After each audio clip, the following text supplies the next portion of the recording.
Chris, have you got renewed optimism after the win against Luton last week? There should be a feel-good factor around the place, of course. We'd rather have it that way than the mood and the feeling of what it was like after the Villa game, and understandably so. So, it was a big week for us. We had to make sure not only we got Saturday right, but we got the lead up to it right, and we did, and we have to use that, obviously. How do you use it to try and go on the kind of run now that could put you right back into the mix? Yeah, of course the run comes with the next big performance and result, and we need another big performance and result. We understand the opposition and the threats that they pose, not just to us as a team in the position that we are as a newly promoted team, but to majority of established Premier League clubs and even the top boys as well. What's talked about them, what they do, and what they try to get you to do just as much as well. So it's a really difficult game. We understand that it's got its different problems that maybe I would say 3/4 of the Premier League games have, and it's one that you have to get absolutely spot on if you want to get that result. We know what fans want to see around here. They want to see full throttle football, don't they? But how do you balance that out when you've conceded 5 goals in your last 2 home games versus a slightly different approach to try and get results at this level? Yeah, I've got to say, the first game, I thought that was a pretty unjust scoreline at the end. We're chasing a cup tie, so and obviously our team was dramatically changed. It might not have been in some people's eyes, obviously, but that was a cup tie where we changed the team around. So, we're talking about the league performances, and obviously, you look at the Villa game, and we've been there, we felt it, we had to own it. It's still stinging for me personally, because it's not a performance and a scoreline that has been associated to me, the coaches, and the football club for a very, very long time. What I will say to you, Rob, though, is, and I'm not defending anything here or defending it, because it was an extremely difficult, painful afternoon and experience for us all. Myself as a manager, the players, the coaching staff, the club as itself, but most importantly, the supporters. But these things can happen to you. You look. I'm sat there watching the West Ham game last week. And on a Sunday afternoon, and this is a team, West Ham, that's established in the Premier League, and winning a competition, a European competition, being in the top 6, and all of a sudden find themselves 4-0 down at half time. These things can happen. We're not accepting it, and we don't like it, and we're not jumping through hoops about it and brushing it under the carpet, because we have to take that, and we have to accept that responsibility, and I have to accept that responsibility as a manager. But these things can happen if you don't get your game right. If tactically you don't get your game right, if players don't do the things that we talked about to give you a chance tactically as well, because you look at it and you look at the goals, and I don't want to really unbelievably sit here for the next 20-25 minutes and analyse the Villa game.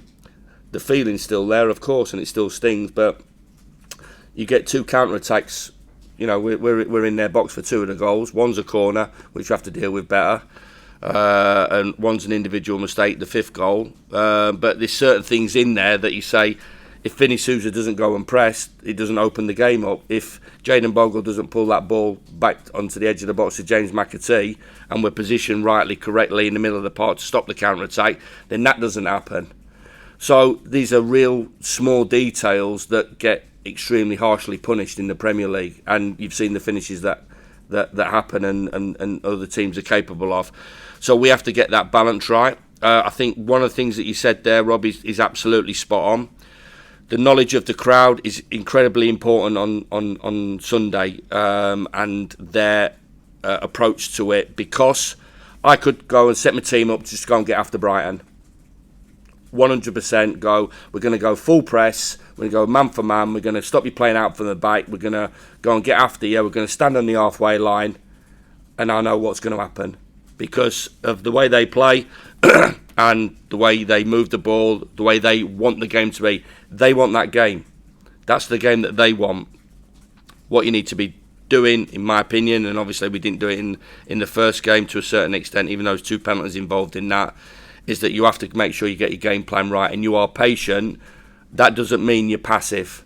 So patient, areas of engagement, and then aggressive, and then competitive, and hopefully break it up, and then you have an ability and opportunity to go and create chances, which no doubt from the stats point of view in that game we did, and then you have to be clinical to put them to bed. So all those things in, hopefully the supporters will see that, they'll understand that. Every club in the country will have the same feeling about it when they play Brighton. Let's get after them. I was at Everton. Everton fans, passionate support. Let's get after them. Let's go and get them, close them down. Let's get a foot in and all like that. That is stuff that is right and correct, but it has to be in the right areas at the right time. And if we can do that and get our game plan right and spot on and be clinical, then who knows what can happen. I suppose you've just got to do what you've got to do to get the result, haven't you? Yeah. Everyone can have a preferred style of play. I think everybody wants to see that kind of football, but sometimes it's not the right fit for the we right all want game. to see, what does Jurgen Klopp call? We all want to see heavy metal football. We all want that. That's why, they're possibly the most talked about team in the Premier League, and possibly, to a lot of people, when they go and watch a game, they'd write, that's the team that they want to go and watch. So we all want to aspire to that. I'd love to see my team go out and play like that, but I think you understand that they've had the opportunity of building that football club for an enormous amount of years, and they've been super successful under Jurgen and the players that they bring in and how they develop it. So we all want that. We all see that, but we have to be realistic. We're in the Premier League. It's not me being defeated. It's not a negative attitude. We totally love to see that, but we understand what can happen. We understood when we lost our shape against Villa what can happen, so we understand the similar problems and things that we've got to deal with on Sunday afternoon that gets us the result. The biggest thing is that, come whatever it is, 4 o'clock on Sunday afternoon, that we've got a result that represents a really good performance in and out of possession. And given what you said about West Ham is absolutely true, and it's happened to other teams as well this season and will happen in the future, how encouraging was it that when you had the Villa experience that you were able to come back? It didn't linger. It was so you'd be able to draw a line under it and then get the result you needed to win. Yeah, but still, Rob, I will say I didn't come in and say you've got to completely forget that and park it. We can't. We have to own it, and we have that has to be in the back of our head that can happen. And whatever happens, whatever triggers that in players' minds, in units' minds, or the overall team, that experience that we don't want and we don't want to happen again, we'll use it, and I'll use it. And I've mentioned it again this week, but I wasn't surprised with the reaction. We had to change the team around. I made a couple of difficult decisions. I didn't think there was the right time and place for a couple of the younger boys as well, because of the game and looking at the opposition, and the best way, as always, to pick a team to get a positive result. But I like what I saw. Sheffield United fans certainly like what they saw, whether at the game or back in Sheffield or wherever they are. They saw that, and that represented our football club. So that put a smile, hopefully, back on their faces. But knowing that, we got to use that, we've got to keep moving it forward, and that hasn't got to be an exception as a performance. That's got to be close to the norm. What do you think you learnt from the Brighton game before? I mean, there's little things you could take from that game. They seem to be one of the, like many teams, that are pretty good at the dark arts, maybe you could say. So what do you learn from a game like that? Well, yeah, and we have to be aggressive. We have to be competitive. Everybody plays their own game in terms of the attitude of the players. I think you understand how I want my players to act and behave. So it does get frustrating as well. The feel of and the mood of it from the supporters' point of view. I know it wasn't a full house, but there was 18,000, and there was an attitude towards the referee to be stronger on certain situations and the dark arts. So I think we've got a lot more things to learn and be better at than sort of the things that you talk about and mention. But it does get frustrating for myself personally as well. Some cultures and some attitudes, and in some other situations, it's the norm. It isn't the norm for me, and I don't think it's the norm for people who watch football in this country. Do you think that has become it's increased a lot over even maybe the last sort of 5 or 6 years? Has it become a bigger part of the game? I think certainly when you get to the top end of English football in the Premier League, there's world class performers, and I've said all along I've been consistent in my attitude, and not just because I'm a boy from Sheffield who used to like a tackle and had to work hard to earn a bob or two in his football career.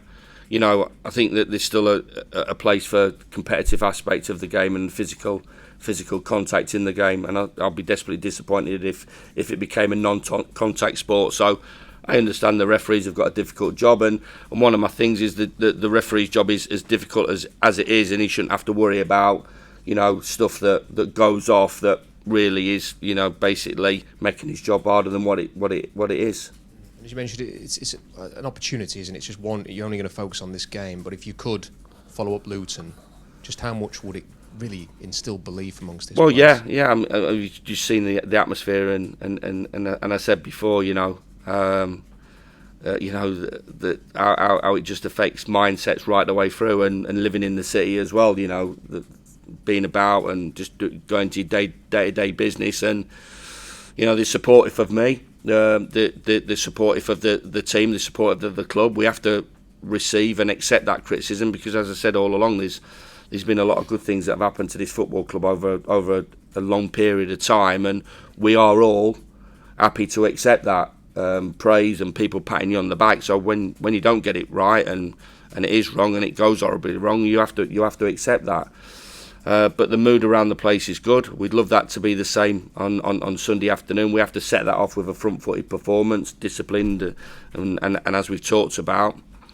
And can we move this on from, like you said, from one game to the next game, and keep adding? Difficult to get a point in the Premier League, difficult to get 3 points in the Premier League, difficult to beat a really talented side with an exceptional manager in the Premier League, and we're going to have to do a lot of things right. But certainly, when it comes to at the final whistle, if we get what we want out of the game, and we're after a win, and if we get a win, that'd be incredible. If we get a result, then I'm sure that we can use that again, like we have done in the Luton game.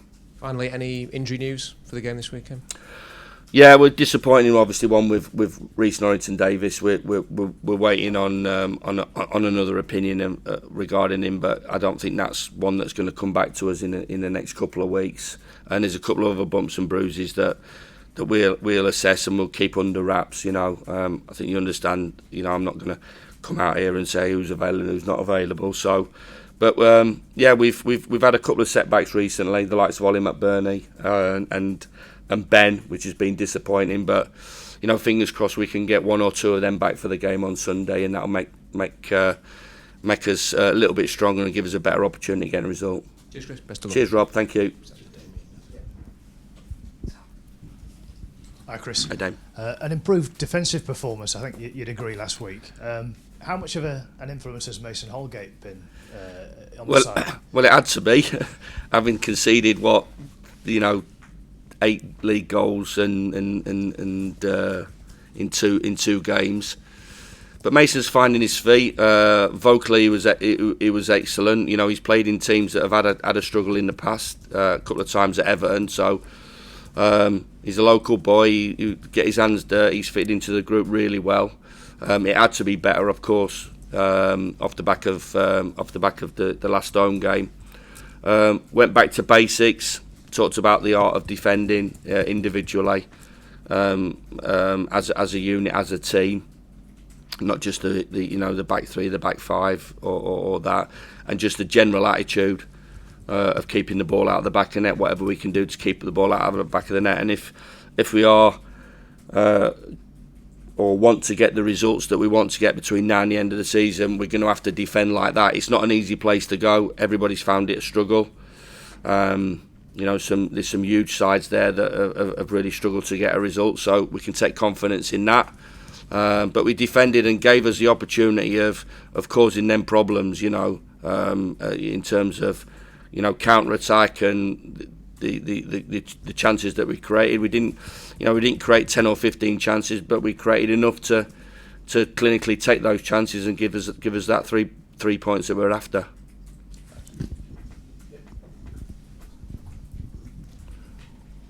Hi Chris, just a word if you may on Roy Hodgson. You came up against him recently. I'm sure you've been reading the news. What have you got to say about him and your experience of coming up against him as a manager? Well, his hospitality after the Palace game, and for a younger manager, I'm not saying I'm a young manager, but to sit in his office afterwards and listen to how he talks and how he thinks about the game was a brilliant hour that we had afterwards. And every time I've been in his company, he's just listening to him and learning off of him. I think that's a great thing that you're privy to, and you have that experience that you can take away from you.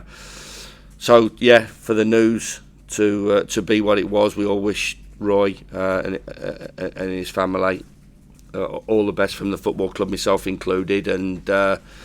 I should imagine it wasn't a great afternoon for everybody connected to Crystal Palace, but hopefully Roy has a speedy recovery and gets back to what he does best. And just on match officials, how important do you think it is to have that open, healthy dialogue with them and being able to express yourself after the full-time whistle, where emotions are going to be running high? Yeah, it's something that a lot of people talk about. How do you go and speak to the media and speak to the match officials, which I have done over